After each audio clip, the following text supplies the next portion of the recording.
Una vez más estamos muy agradecidos con nuestro Dios por este privilegio que nos da de llegar hasta la intimidad de su hogar o de su dispositivo electrónico a través del cual usted sintoniza nuestra conversación a través de El Mundo de la Biblia. Buenas tardes, buenas noches, buenos días. En cualquier lugar del mundo donde usted nos sintonice, acá estamos nuevamente para poder seguir conversando acerca del Espíritu Santo y su relación con el creyente. Estamos la semana pasada iniciando acerca del fruto del Espíritu. Ya dijimos que parte de la obra del Espíritu Santo en la vida del creyente es lo convence de pecado, convence al hombre de pecado, luego lo encamina al arrepentimiento para que sea salvo, a la fe en el Señor Jesucristo, lo hace una nueva criatura, lo sella para el día de la redención, y después de eso, cuando el Espíritu Santo hace morada en el creyente, viene a morar dentro del creyente, comienza el Espíritu Santo a trabajar con el creyente y viene lo que se le conoce como los dones espirituales. Después de los dones espirituales, que son regalos de gracia de parte de nuestro Dios, dijimos que los dones del Espíritu no son merecimientos, no es algo que uno se gana con esfuerzo o con lo que sea. No, es la gracia de Dios la que permite que los dones del Espíritu operen a través de la vida de un creyente. Por eso es que no podemos decir que el ejercicio de algún don espiritual es muestra de madurez o de santidad. No, sencillamente es una muestra de que la gracia de Dios está con nosotros. Luego viene el fruto del Espíritu, que el fruto es como el embellecimiento de la iglesia, embellecer a la iglesia a través del fruto. El Espíritu Santo enriquece a la iglesia con los dones espirituales, embellece al cuerpo de Cristo con el fruto del Espíritu y instruye al cuerpo de Cristo a través de los ministerios. Una vez más tengo que insistir, tanto el desarrollo de los dones espirituales como de un ministerio no es evidencia de madurez, sino es una evidencia de que la gracia de Dios está con nosotros, ¿verdad? El que yo desarrolle un ministerio, el que usted desarrolle un ministerio, el que sea apostólico, profético, pastoral, si usted es evangelista o es maestro en la iglesia, eso no significa que usted sea una persona súper espiritual o el colmo de la santidad, un dechado de santidad. Lo que significa eso es que la gracia de Dios está con usted, la gracia está con nosotros, la gracia está ahí, sí. El fruto del Espíritu dijimos que es otra cosa.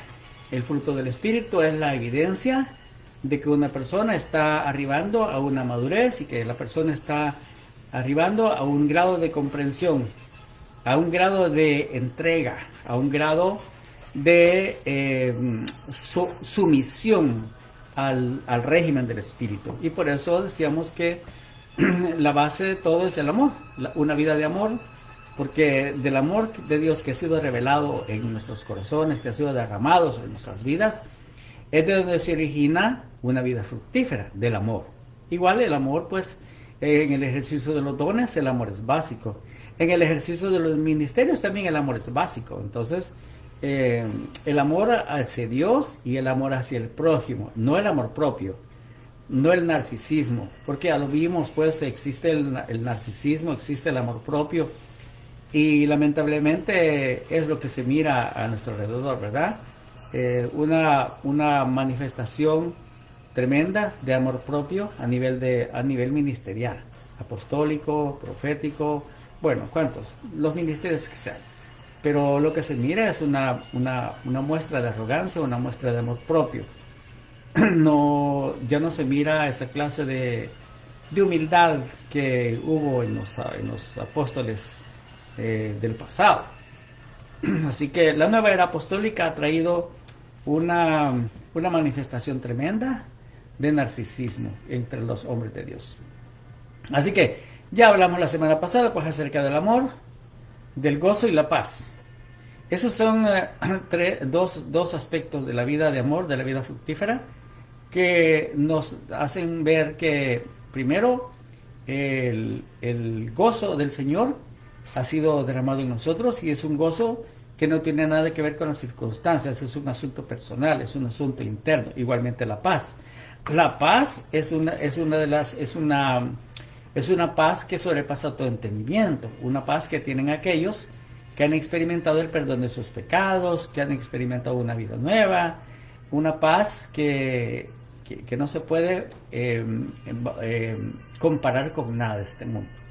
Es lo que el Señor dijo: mi paz os dejo, mi paz os doy. No como el mundo la da, yo os la doy. No se turbe vuestro corazón, creéis en Dios, creed también en mí. Al cuartito, Lul. Lul, cuartito, por favor. Gracias.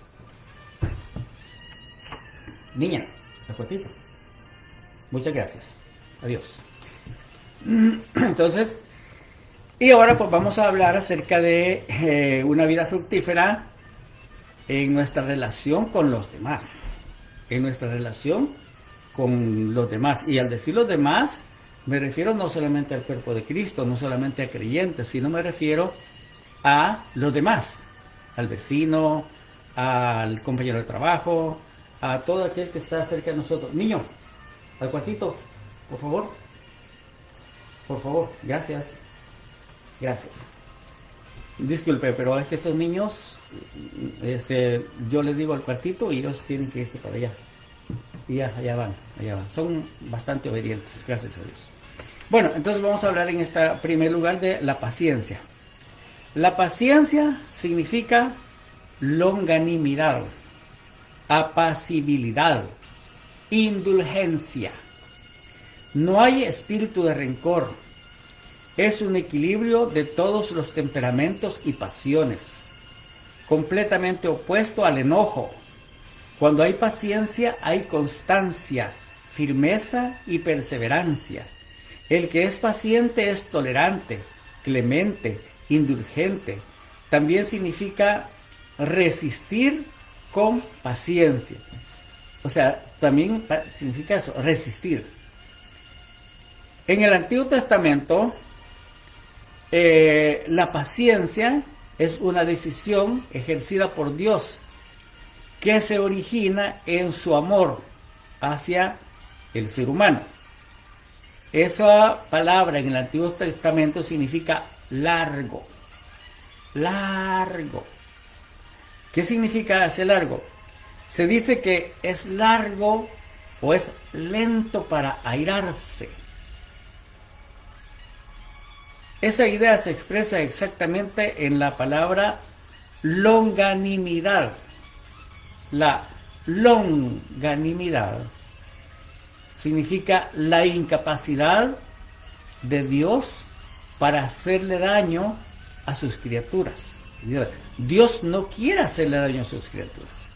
Y en el Antiguo Testamento se revela este detalle cuando dice que Dios es tardo para la ira, pero grande en misericordia.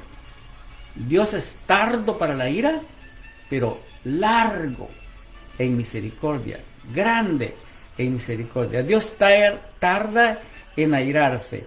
Así que la paciencia del cristiano con respecto a las personas debe de ir paralelo a la paciencia de Dios. Y ahí es donde estamos evidenciando ese fruto del Espíritu que se llama paciencia. Cuando nuestra actitud hacia los demás va paralela con la actitud de Dios. Hablando de paciencia, ¿verdad? Hablando de paciencia. Es cuando nuestra actitud hacia los demás corre paralela con la paciencia de Dios. Así que, naturalmente, es el cristiano llamado, es el cristiano el llamado a manifestar este esta parte del carácter de Cristo como fruto del Espíritu. O sea, la paciencia no es del hombre. La paciencia no es del hombre, sino que es fruto del Espíritu de Dios que habita en el creyente, en el cristiano. Y al decir cristiano, nos referimos a todos los, ¿cómo vamos a decirlo? A todas las aristas que implica ser cristiano. Llámese ministro evangélico, llámese servidor, llámese apóstol, llámese el título que quiera tener. Si es cristiano, debe demostrar paciencia, que significa una actitud paralela al sentir de Dios para con las personas, para con los hombres. Dios es el que otorga esta paciencia que es semejante a la de Cristo. Por eso le dije que es una evidencia del carácter de Cristo en la vida del creyente. Paciencia significa saber sufrir.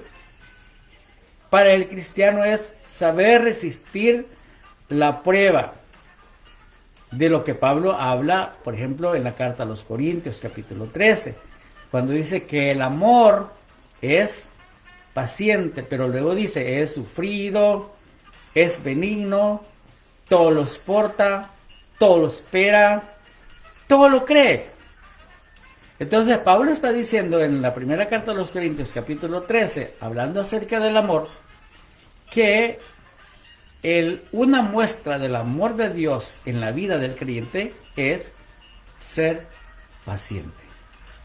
Por eso le decía que cuando se dice, más el fruto del Espíritu es amor, porque del amor se deriva todo lo demás. Así que la paciencia es lo opuesto a la impaciencia humana. Debe ser contemplado más bien como la paciencia de Dios que ha operado internamente en la vida del creyente.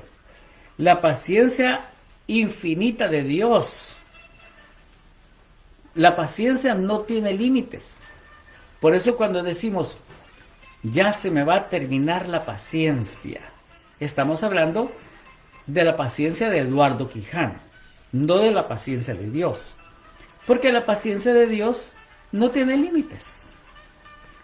Así que la paciencia ha de ser comunicada directamente al creyente a través de la manifestación y la presencia del Espíritu Santo en su vida.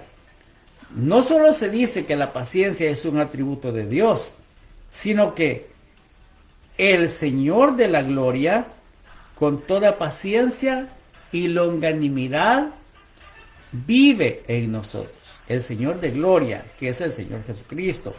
Pero claro, usted sabe que personalmente el Señor Jesucristo no está con usted, sino quien está con usted es el Espíritu Santo, que es el Espíritu de Cristo, que es el Espíritu de Dios.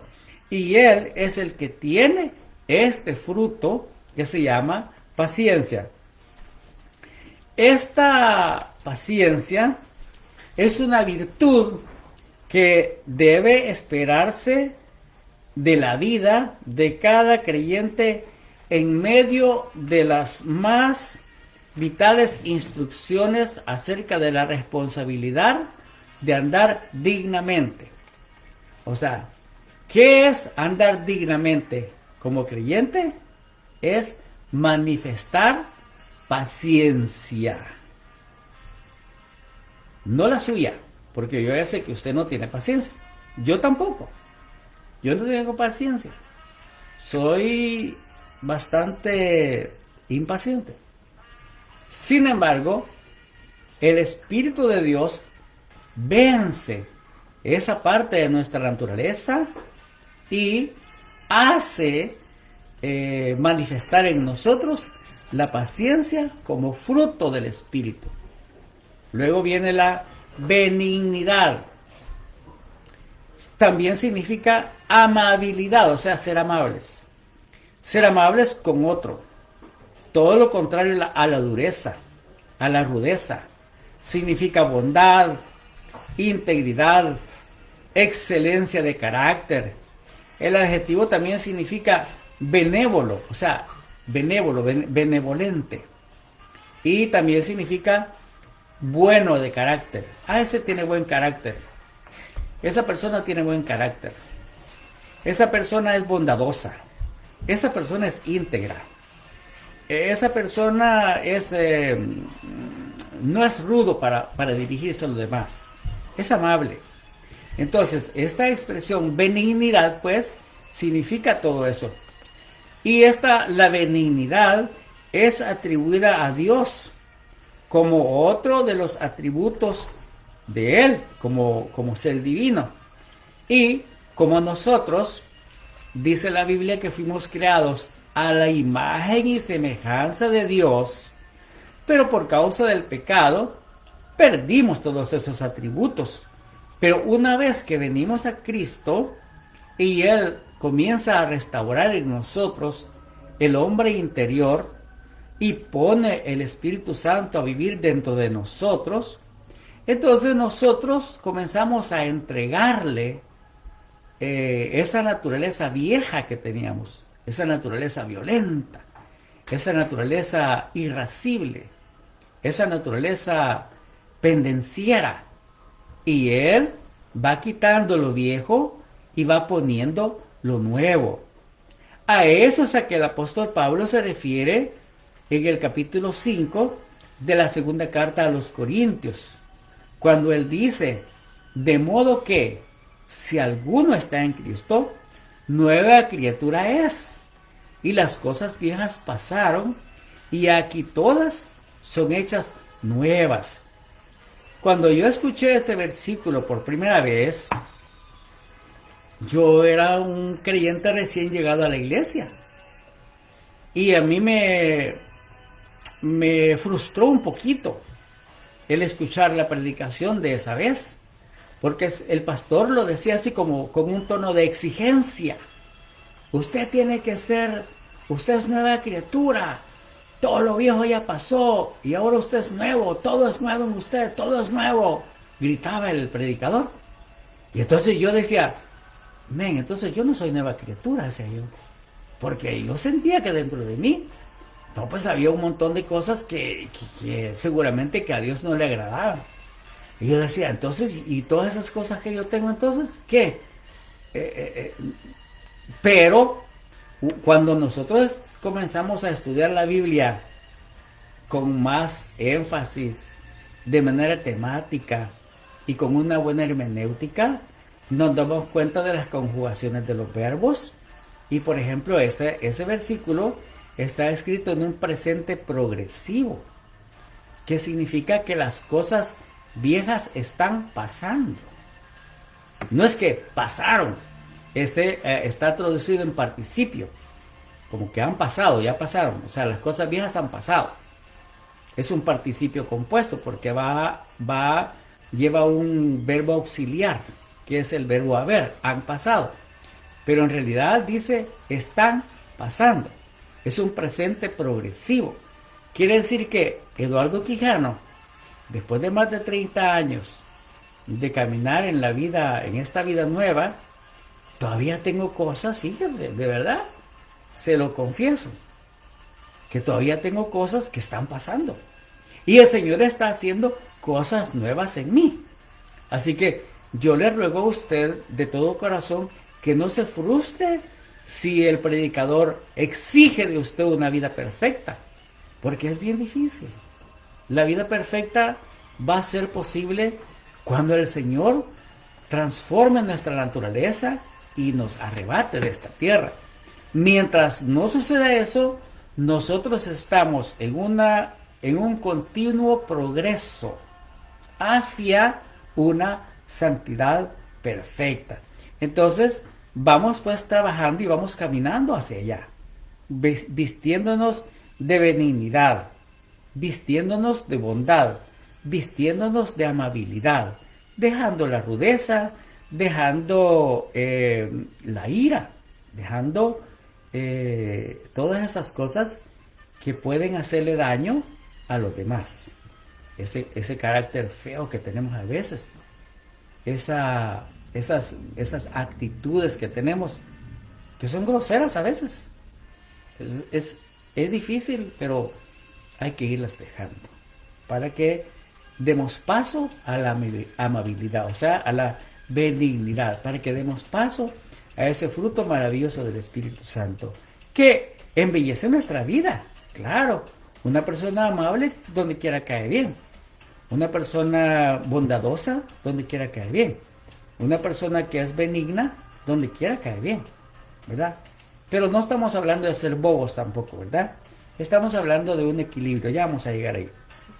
Benignidad, pues, es la suavidad del carácter, la tranquilidad del espíritu, una disposición reposada para tratar con cortesía.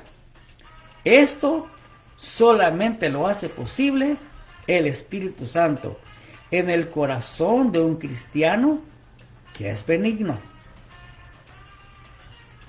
que no anda malhumorado, que no anda amargado. Al contrario, corrige, endulza el carácter irritable, hace el corazón bondadoso y hacemos felices lo más que podemos a aquellos que nos rodean. Fíjese, entonces la gente dice, qué agradable es conversar con usted, ¿verdad?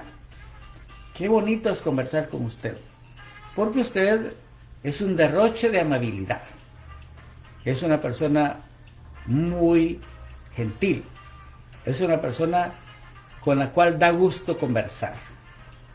Así que ese es fruto del Espíritu de Dios.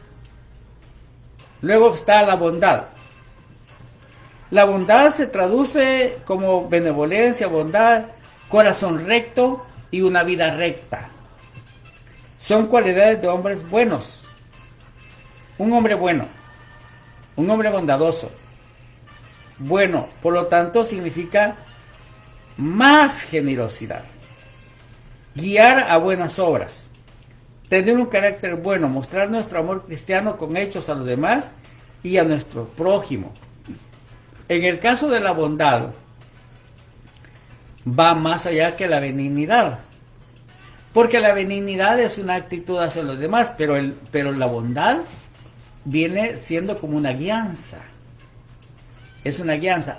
Ven, te voy a mostrar cómo ser bueno. Ven, te voy a mostrar cómo hacer cosas buenas. Así que en Dios la bondad es infinita. La Biblia dice que Dios le dijo a Moisés, yo haré pasar todo mi bien delante de tu rostro y proclamaré el nombre de Jehová delante de ti y tendré misericordia por Israel y seré clemente. Él dice, tendré misericordia para con Israel y seré clemente. Te lo voy a mostrar, te voy a enseñar. Entonces ahí Dios está mostrando bondad, condescendencia, ser condescendiente. Eso ya es un poquito más difícil que ser benigno, porque el ser condescendiente significa venir, te voy a enseñar cómo se hace. ¿Querés no tener esa clase de carácter? Ven, te voy a enseñar cómo hacer para ir dejando ese carácter difícil que tenés. Te voy a mostrar cómo se hace. Entonces Dios le muestra a Moisés cómo ser clemente, cómo ser paciente. Y se lo demuestra no destruyendo a los hijos de Israel, sino preservándolos, guardándolos. En las expresiones del salmista también encontramos palabras como cuán grande es tu bondad, te has guardado para con los que te temen, has mostrado para los que esperan en ti, delante de los hijos de los hombres. Cuán grande es tu bondad. Oh Jehová, cuán grande es tu bondad, cuán grande es tu paciencia. Así que la bondad es aquella que nos impulsa no solamente al arrepentimiento de un corazón perverso, sino que la bondad también nos impulsa a andar en luz. Y el que anda en luz debe manifestar bondad. La bondad también está asociada con la justicia de Dios y con la verdad. Por eso es que no solamente se puede decir, una persona es bondadosa, y a veces no tenemos claro el concepto de lo que es ser bondadoso. Pero ser bondadoso es andar en luz, andar en verdad. Está asociado con la justicia y con la verdad. Nosotros vemos, por ejemplo, puede leer el capítulo 5, versos 22 y 23 de la carta de Pablo a los Gálatas, y ahí va usted a ver cómo están enumerados los diferentes dones espirituales y cómo hay una clara diferencia entre las obras de la carne, que son como 18 o 19, las obras de la carne y el fruto del Espíritu. Hay una diferencia. El fruto del Espíritu es amor, y del amor es de donde se derivan los demás, porque una vida de amor es una vida de bondad. Luego viene otro de las manifestaciones del carácter cristiano en la vida del creyente, y es la fe. Esta fe no es la fe que nos hace salvos. Tampoco es la fe que mueve montañas, como el don espiritual, el don para ver en la realización de algo sobrenatural. Esta fe viene siendo más como fidelidad, el carácter de alguien en quien se puede confiar, alguien que es confiable. Esa fidelidad, eso es una persona que es confiable, una persona que es digno de confianza, una persona que es honesta, una persona que es leal en su trato con los demás. Por eso le decía que estas seis manifestaciones del carácter cristiano tienen que ver con nuestra relación con los demás, porque son los demás los que se benefician de un hombre honesto, de un hombre leal, o de una persona. No vamos a decir hombre porque a veces piensan que solo me refiero a los hombres. Vamos a decir mejor una persona honesta, leal, confiable.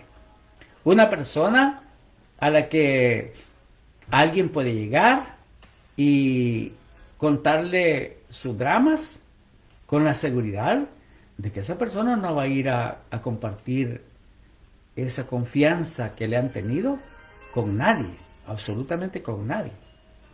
Sino que como la costumbre que tengo yo, que la gente me dice algo y me dice, le voy a rogar que esto quede entre nosotros, oye. Y yo le digo, ya se me olvidó. Ya se me olvidó, le digo. Ya no sé lo que me dijo. O sea que no se preocupe, pues, ¿verdad? Eso así quedó, ¿verdad? Entonces, una persona confiable, una persona leal, ¿verdad? Así que esta no es la confianza en Jesucristo para la salvación, ni tampoco es una doctrina teológica. Es una virtud ética. Esta es una virtud ética que distingue al cristiano en sus relaciones y vivencias. Por lo tanto, esta palabra fe aquí no significa fe del que cree meramente que algo va a suceder. Significa fidelidad, honestidad, lealtad. Y puede ser usada esta palabra en sentido también de fidelidad. Insisto, fidelidad, lealtad, honestidad para con los demás. No estamos hablando creyente con creyente, estamos hablando de un creyente con los demás. ¿Sí me doy a entender? Con los demás. No, me estoy refiriendo a creyentes, sino a cualquier persona. Cualquier persona que viene a usted y lo considera a usted o la considera a usted una persona fiel, una persona leal, una persona digna de confianza, eso es muestra de que el Espíritu de Dios está en usted como creyente. Usted y yo como creyentes somos llamados a manifestar esta clase de fe, que es fidelidad, que es lealtad, que es confianza. Una persona fiel en sus palabras o en sus promesas, una persona en quien se puede confiar y creer. Una pregunta: ¿el cristiano es fiel? ¿El cristiano es fiel? ¿Como hombre? ¿Como esposo? ¿Como vecino? ¿Como amigo? ¿Como padre? ¿Como esposa? ¿Como hijo? ¿El cristiano es fiel en sus contratos? ¿Es fiel en sus promesas? Esa es una pregunta que deberíamos hacernos. ¿Cuán fieles, cuán leales somos nosotros como cristianos? También consideremos que esta clase de fe es posible únicamente como un fruto del Espíritu Santo. Mire, podría ser, y usted tiene razón, podría ser que haya personas que no son creyentes, pero son honestos, son leales, son confiables. Mis respetos para esa clase de personas, porque los hay, ¿verdad? Pero como también es parte de uno de los frutos, de una de las manifestaciones del carácter cristiano en el creyente, por eso es que lo estamos enseñando en esta ocasión. Por eso es que estamos conversando de esto. Porque el creyente es llamado a ser leal, a ser honesto, a ser fiel, a manifestar esa clase de fe como parte del carácter cristiano en su vida. Así que, esa es una buena pregunta, ¿verdad? ¿Como cristiano soy fiel? ¿Como cristiano soy leal? ¿Como cristiano soy confiable? Bueno, ahí queda, ¿verdad?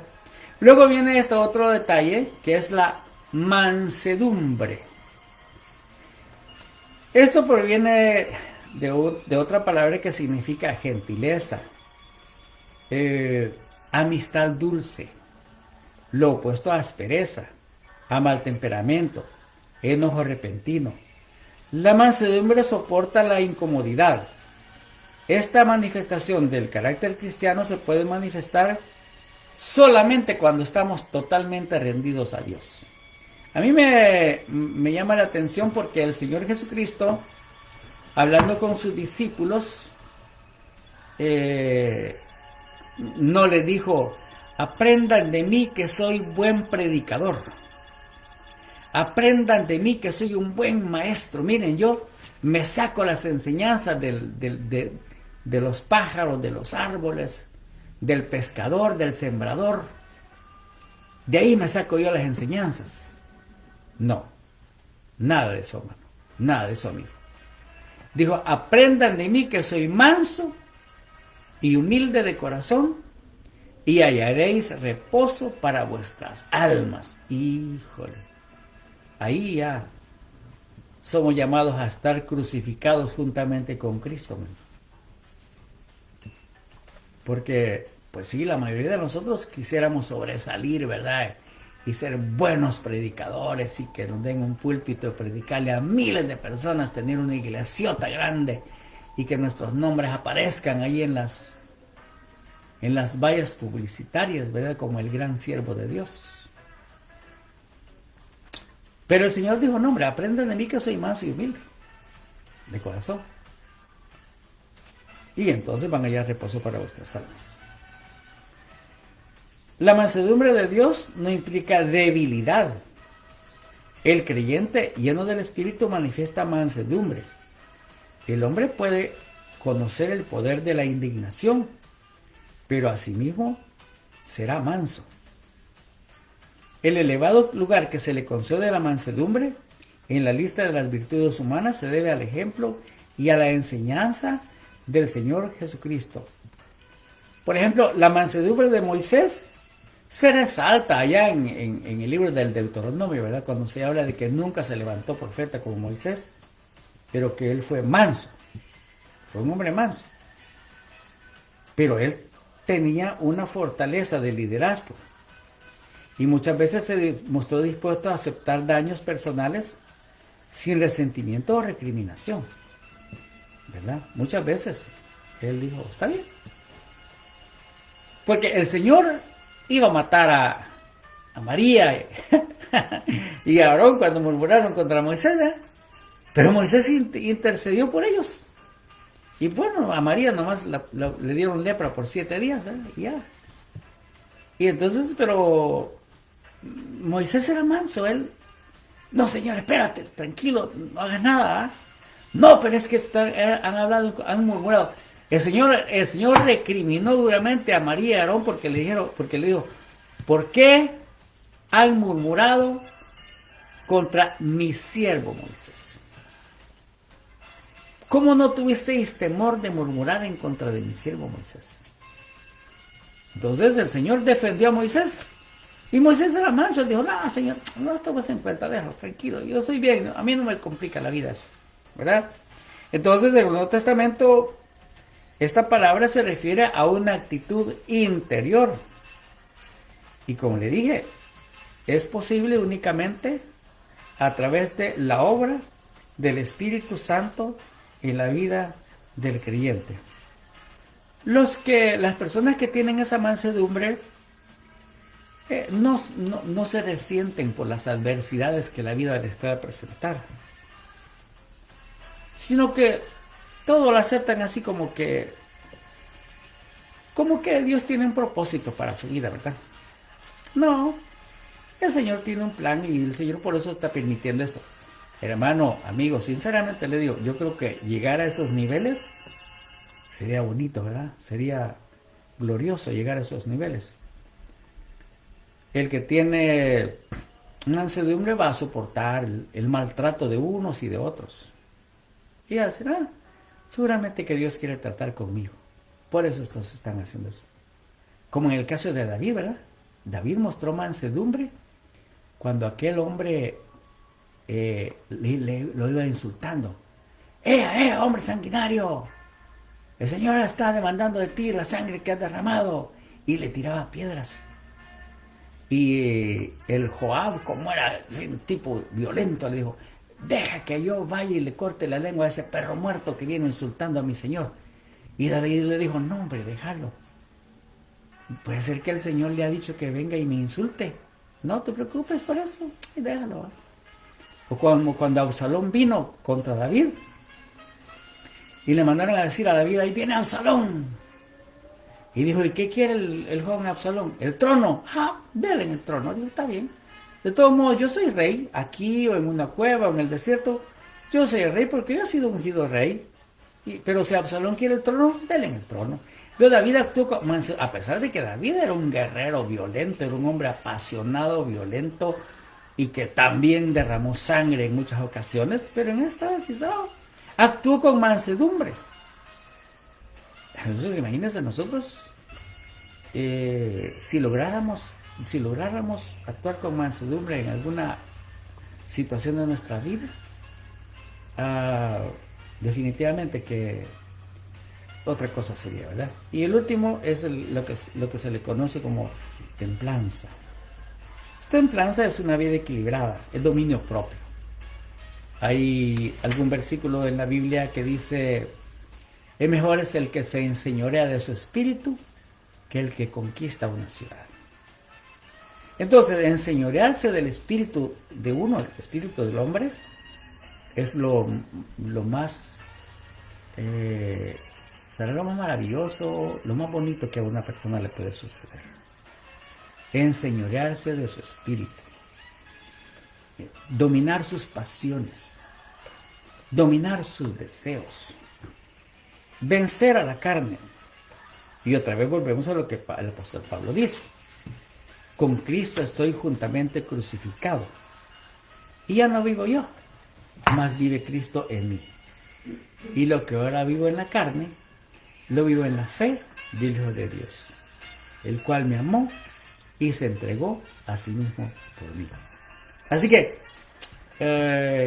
podemos concluir pues que el fruto del Espíritu Santo tiene en sí una relación mutua, que ninguno de los 9 está separado. Por eso le digo, el amor es la base. Sobre la base del amor se sustentan los 8 aspectos.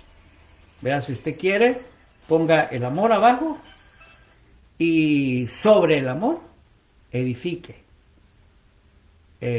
gozo, paz, paciencia, benignidad, bondad, fe, mansedumbre, templanza. Y entonces usted va a ver que en la medida que usted va edificando ese edificio, entonces las obras de la carne van a ir como desapareciendo de su vida. Toda la impureza moral, la inmundicia, aquellas cosas, mire, así, hablando en confianza, hablando entre nos, como diría, nosotros tenemos cosas bien escondidas, allá bien escondidas, bien secretas. ¿Y qué tal si nosotros dejáramos que el Espíritu Santo entre ahí y saque eso? Porque hay muchas cosas que nos tienen así como patinando, fíjese, como que no nos dejan avanzar hacia el propósito que Dios tiene para nosotros. Pero, ¿qué tal si sacáramos eso y se lo ponemos al Señor? Así como dirían aquellos mis amigos, ¿verdad?, que jugaban póker.